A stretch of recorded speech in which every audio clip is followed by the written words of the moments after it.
Welcome back to One on One, New York's longest running sports call-in show. I'm Andrew Galata alongside Thomas Quigley. And now we are joined by former MLB All-Star and Fordham baseball great Pete Harnisch. How you doing, Pete? Good. I'm doing really good. Thanks for that. That's some kind words right there. No, for sure. And I wanted to start off here by rewinding back to your days at Fordham, and now your son Jack plays with them as well. So I wanted to ask, do you see a difference between either the college game or the recruiting process between when you went through it and then, with your son going through it as well? Well, yes. And it helped me and probably hurt my son. We were both late bloomers, if you will. Like I tell people all the time, I played JV baseball in 10th grade, and I didn't pitch. I didn't start pitching until halfway through my junior year. I got on the mound, so I only pitched basically a year and a half of high school, and I wasn't heavily recruited. But the recruiting process is totally different. Like they commit kids in 8th, 9th grade for baseball now. Sometimes, right? It's a race to get around the country and commit kids. When I was going through it, it was clearly just you just signed a letter of intent right during your senior year. So everybody might be interested, teams might be in, but there was no committing or nothing like this. The process completely changed. So being a late bloomer myself, I wasn't heavily recruited anyway because I didn't have a reputation, going into my senior year or whatever. But there was one of the school, what was it? Oh, Eckerd College in St. Petersburg, Florida, was Division II, really good Division II school. I was going to go there. And Fordham came in at the last. I think Dan Gallagher, the old coach from Fordham, the legendary coach there, I think he called me December of my senior year. So I was really, really late. My son took the same maturation path. He was on varsity at CBA, a very competitive, good program as a sophomore, but he didn't play every day. He played probably about half the games, and he wound up being an all-state second baseman his senior year. So he gets better every year. I was getting better every year, but by the time he rolled to his senior year, there wasn't a whole lot of there's quote unquote no money left. Everybody's committed all their money in their scholarship process. So, but Kevin Layton, to his credit, realized Jack was turned into a heck of a player and got him on as with a roster spot, and he's gotten better every year, man. So Pete, after your outstanding Fordham career, you were drafted by the Orioles in the first round in 1987 and rose rather quickly through the farm system and made your debut only a year later. So what was that experience like? And especially because, it's usually a much slower process, but you kind of just like jumped right through it. So maybe just run us through what that was like. Yeah, that's a great question, actually. People don't believe this when I talk to them about it, but I was drafted in June of 87 by the Orioles. I think 26, top 30, 26 or 27 overall. And they were terrible. It was, I don't know you guys how much baseball history, but they had lost 21 straight games the year before. It's a big league record that I think it's impossible that anybody ever breaks that record, to lose 21 straight games to start the season. And I think they lost like 117 or 120 games. I don't know exactly the number, but it was real bad. Maybe 110. But the organization was in shambles. They were terrible. So I tell people all the time, I was drafted by the Orioles. I hit every level. I started in rookie ball. And a year later, I say a year, basically 13 months later, beginning of September of 88, I was in the big leagues. And I played rookie ball, and then I played low A, and then I played high A, and then I went to double A, and then I went to triple A. So it's weird to in that short of a time to hit every level. They used to sign guys early in the draft, put them in double A, and then bring them to the big leagues out of double A in a year.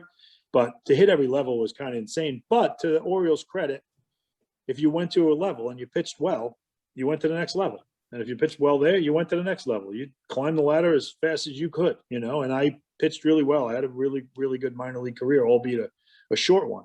So I tell people all the time, had I been drafted by the Mets at that time, who were also interested in me or whatever, they had Doc Gooden and Ron Darling and Sid Fernandez, and I think Coney was still there, David Cone. Mm-hmm. So it might have taken me 4 years to get to the big leagues. I don't even know, but it was a really good situation.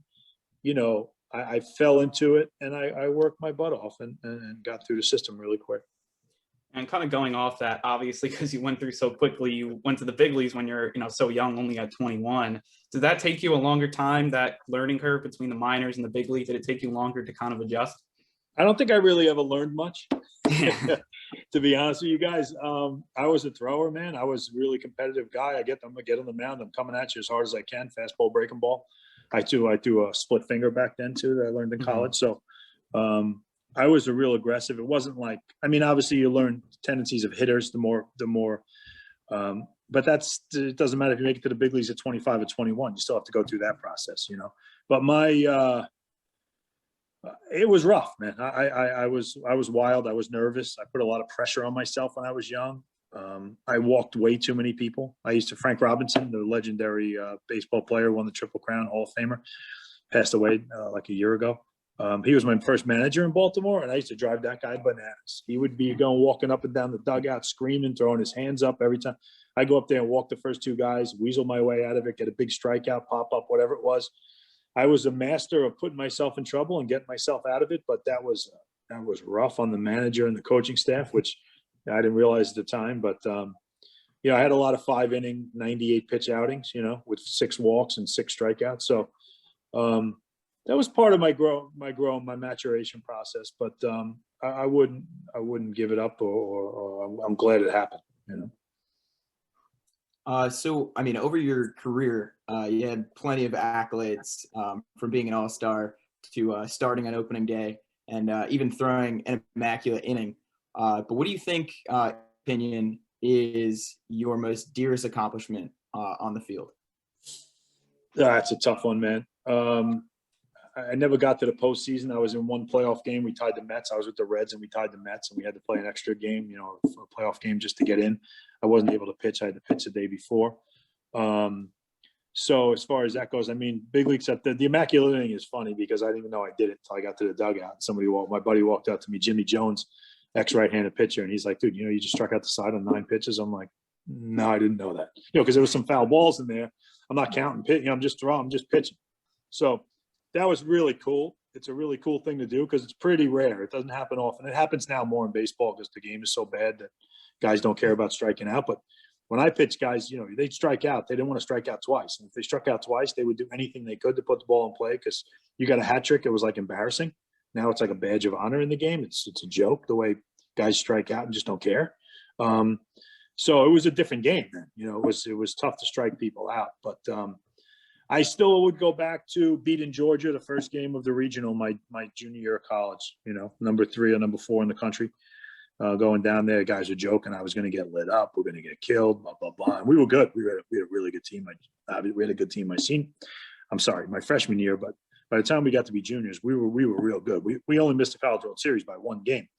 I don't know when the next time that'll ever happen again, So, but beating Georgia, throwing a complete game, I think I threw 178 pitches that day, and it was 95 degrees at Georgia Tech. So, it was. I'll put that up as my number 1 pitching accomplishment.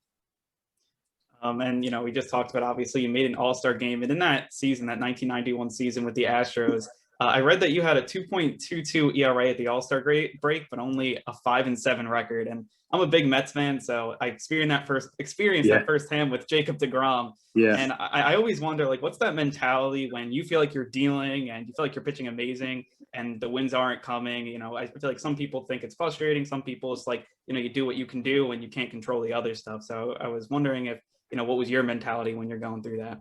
It's funny. I actually thought my ERA was lower than that. It felt like I pitched, honestly, that first half of that season when I made the All-Star team at 5-7, and Lou Piniella was great to look at my overall stats and take me on the team. He didn't have to do that, so I owe a lot to him for that because that was a great experience. But funny story, I ran into a reporter at the All-Star game. They go locker to locker and they're asking questions.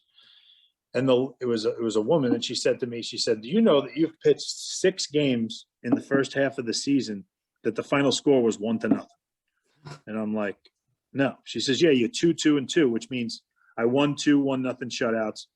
I lost 2 1-0 games, and there was 2 games that I got a no decision that finest one." But if you think about the chances of a team playing 6-1-0, final score of the game is 1-0 in a major league season, right?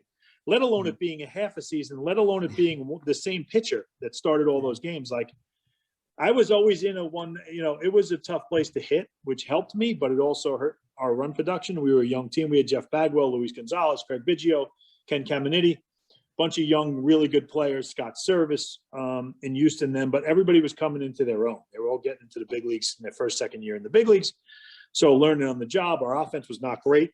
But I was constantly in the fifth inning, and it was 0-0, 1-1, 1-1 through 6, 1-0 through 7. I was in those games all the time. So it really helped me from a competitive standpoint, to mold me and make me really dig in and know that every pitch I was kind of fighting. The game was it was a every pitch game. I mean, they say in the major leagues, you have to realize in the major leagues, every single game is pretty much decided by, I don't know, probably 5 to 7 pitches.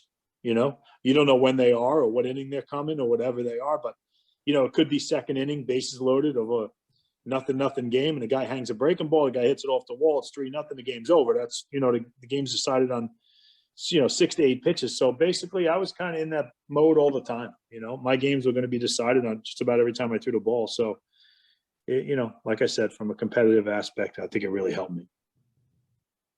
I actually really want to get your take on this because there's been a big debate this season, and a lot of people who are having this debate are people outside of the actual league over whether the player or the pitcher hitter dynamic is swaying a little bit too far in the direction of the pitchers. With Detroit's Spencer Turnbull through the 5th no-hitter last night. And there's been 6 if you include Mad Bums. Do you think that what's your general take on that dynamic? And do you think that there needs to be some sort of rule change, or would you be at all in favor of that, like maybe moving back the mound? What's your thought? Well, first, let me explain something. It's a great question. My take on the game right now, and this has nothing to do, what I'm about to say has nothing to do with the athletes. The guys that play the game are bigger, stronger, faster than we ever were. It's natural. We were great athletes, and we had great athletes in the big leagues when I played. There's no question. And there was some of the best. Barry Bonds is the best player I've ever seen, and I still think he is. And Mike Trout may turn my mind on that, but right now it's Barry Bonds forever. So we had phenomenal athletes. Technology, training, knowledge. You can't substitute for that. The athletes that play baseball right now are generally bigger, stronger, faster than we were. There's no question. The game itself is being played at the lowest level it's ever been played. You have I can't watch it anymore. And you mentioned Jacob deGrom. I'll sit and watch Jacob deGrom pitch, and that's about the only baseball I watch. I worked for the Mariners for the last 6 years. They've been no-hit twice in the last 2 weeks. And another game, like a week or so, maybe 8-9 days ago, they got their first hit with it, 1 out in the 8th inning. They've almost been no-hit 3 times in the last 2 weeks. They're hitting 199 as a team. Major league average right now is probably, if I had to guess, and I could probably come within 5 points, major league average, batting average is down to probably 230, 232, something like that. That's disgusting. When I played, it was 275. If you were a 275 hitter, you were an average player. If you're a 275 hitter now, you may win a batting title, for Christ's sake. The game is being played. You have a bunch of guys in the box that are literally just trying to launch the ball in the air, hit it as far as they can, every swing. You have guys on the mound that don't care where the ball goes. They're trying to throw it as fast as they can and spin it as fast as they can when they throw the breaking ball. That's it. It's home run derby. If you look at the game, it's so pathetic to me that you can put 3 infielders on the right side on the left side of the infield with a right-handed hitter, and that right-handed hitter is hitting 225. It's like disgusting. You know what I mean? And there's a whole bunch of reasons for it. The main product is the owners have put so much onus on paying guys who hit home runs. I tell people all the time, you hit 30 home runs, it's 1 home run a week. It's a 26, 27, 28 week season. It's 1 home run a week. And how many of those actually mean something? If you hit a home run when it's 7-1 in the 9th, then no one cares about that. It doesn't matter. So you're talking about the onus has just been put on the home run, and they pay the guys with the home runs. They pay the strikeouts. You couldn't strike out. Literally, when I played, it would be impossible to strike out as many people as they're striking out now. It would be impossible because guys didn't want to do it. If I tell you to get better at something, this is what you need to do for your career to get better at it. If you have any credence in what I'm saying, you're going to take it and you're going to get better at it. Just for the sheer how do I want to say this, impetus or focus you're going to put on that particular task. You're going to get better at it. So if you told these guys tomorrow, hey, we're not paying the home runs anymore, we're paying on base percentage and batting average, you see batting average go straight up. It's just ridiculous. To change the rules, I think, to answer the second half of your question, I don't know if you have to change the rules. I don't love the shift.